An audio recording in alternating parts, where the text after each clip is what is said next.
Olá, sou Gabriele Vieira, psicóloga e consultora em educação e saúde sexual, e seja muito bem-vindo ao meu canal. Nessa última quarta-feira, dia 10 de outubro, foi comemorado o Dia da Saúde Mental.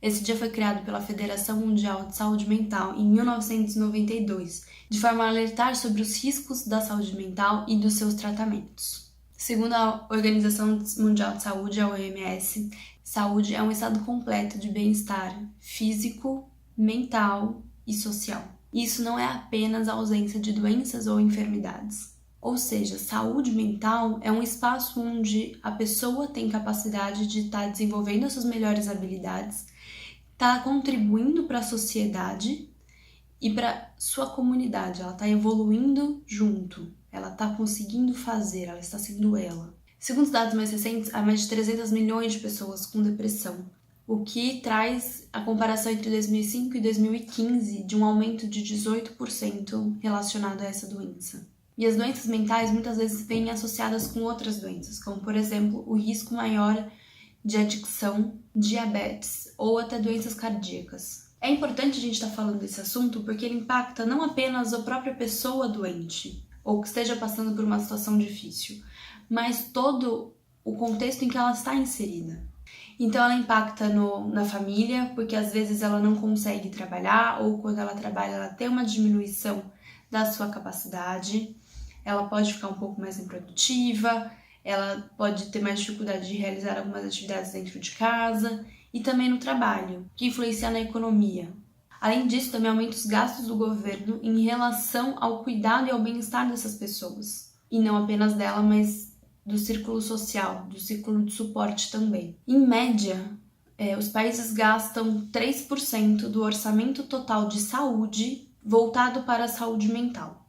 Há uma diferença entre 1% e 5% dependendo do nível social de cada país, mas o retorno dado do tratamento e prevenção é aproximadamente para cada dólar investido, há um retorno de $4 no aumento da produtividade, na diminuição de doenças correlacionadas, a inserção dessa pessoa na comunidade de uma forma produtiva. Uma das formas de prevenção é você conversar sobre isso e começar a identificar os primeiros sinais logo cedo. Quanto antes é feita a prevenção e início dos tratamentos, mais cedo é o retorno. Isso influencia na saúde de curto e longo prazo, na economia e na sociedade. Segundo a Organização Pan-Americana de Saúde, metade das doenças mentais começam a ter seus primeiros sinais aos 14 anos de idade, mas isso não costuma ser detectado. Quando é feito um tratamento, quando é feita uma prevenção e um acompanhamento desde cedo, os sintomas costumam ser mais leves e mais fáceis de serem tratados, além de poderem trazer um impacto menor na vida da pessoa e da comunidade onde ela está inserida. Quando a gente conversa sobre isso, conversa na escola, conversa na família, conversa na comunidade, a gente aumenta a chance de prevenção e é importante que as pessoas tenham um ambiente que elas se sintam seguras para estarem conversando sobre isso. Inclusive, para isso ajudar a diminuir o tabu que existe sobre as doenças mentais. Até porque em 2020 é previsto pela OMS que a maioria dos casos de incapacidade sejam causados pela depressão. E se tem tanta gente com problemas, se tem tanta gente sofrendo, por que não falar disso? Por que não buscar melhorar isso e evitar esse sofrimento? Isso pode acontecer nas escolas, pode acontecer nos centros de saúde, pode acontecer dentro de casa, com os amigos. E foi focando nisso que o lema de 2017 da OMS foi "Vamos conversar?", para trazer a importância desse ambiente seguro para se conversar, ter essa troca de ideias e experiências e diminuindo esses tabus. Vamos conversar, vamos aprender a identificar os limites do nosso corpo, até onde a gente consegue ir, o que a gente está fazendo, como que eu tô hoje, como que eu costumo ser, tem alguma coisa diferente acontecendo? Tenho tido sono demais, sono de menos, tô com dificuldade em lidar com alguma coisa, que talvez fosse algo que eu lidasse com mais facilidade antes. Alguns pensamentos têm vindo à cabeça, tenho ficado muito ansioso, tô tendo alguns rompantes que eu não me reconheço mais neles. Ou você também tem visto alguma pessoa assim, alguém pedindo ajuda, alguém que não tá percebendo que tá com alguma dificuldade e que talvez você tenha liberdade de conversar com essa pessoa e falar, olha, né? Tô aqui se você quiser conversar e realmente tentar escutar. E talvez você vai falar, olha, eu não sou a melhor pessoa pra estar aqui, mas se você quiser procurar ajuda, eu acho que isso seria importante. Posso te ajudar a fazer isso.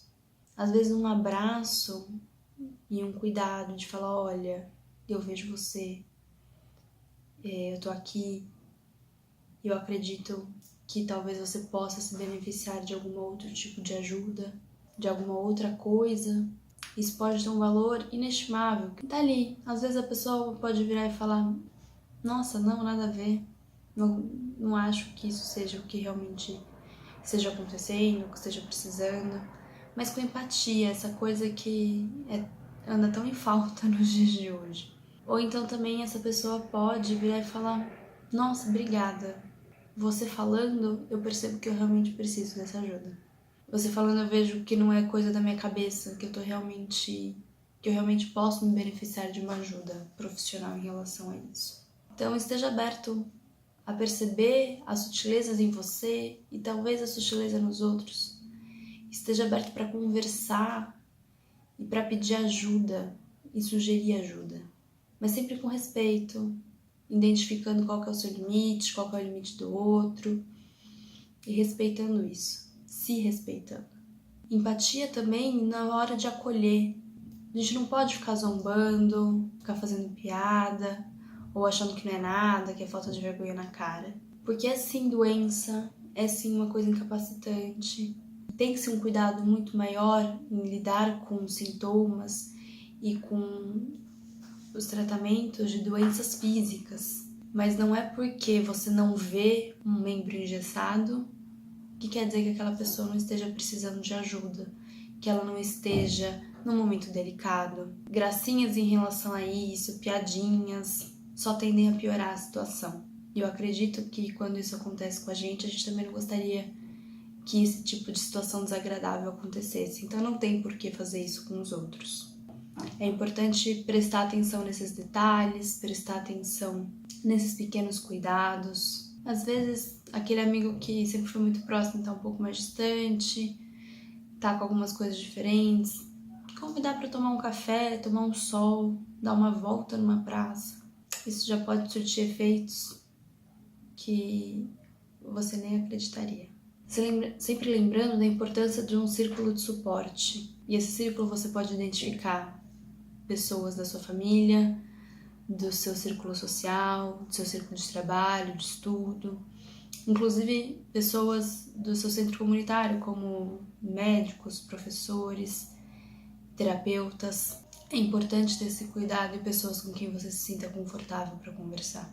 E se você percebe que você não se sente confortável para conversar com ninguém, isso também pode ser um sinal para você. Isso também pode ser uma informação sobre você.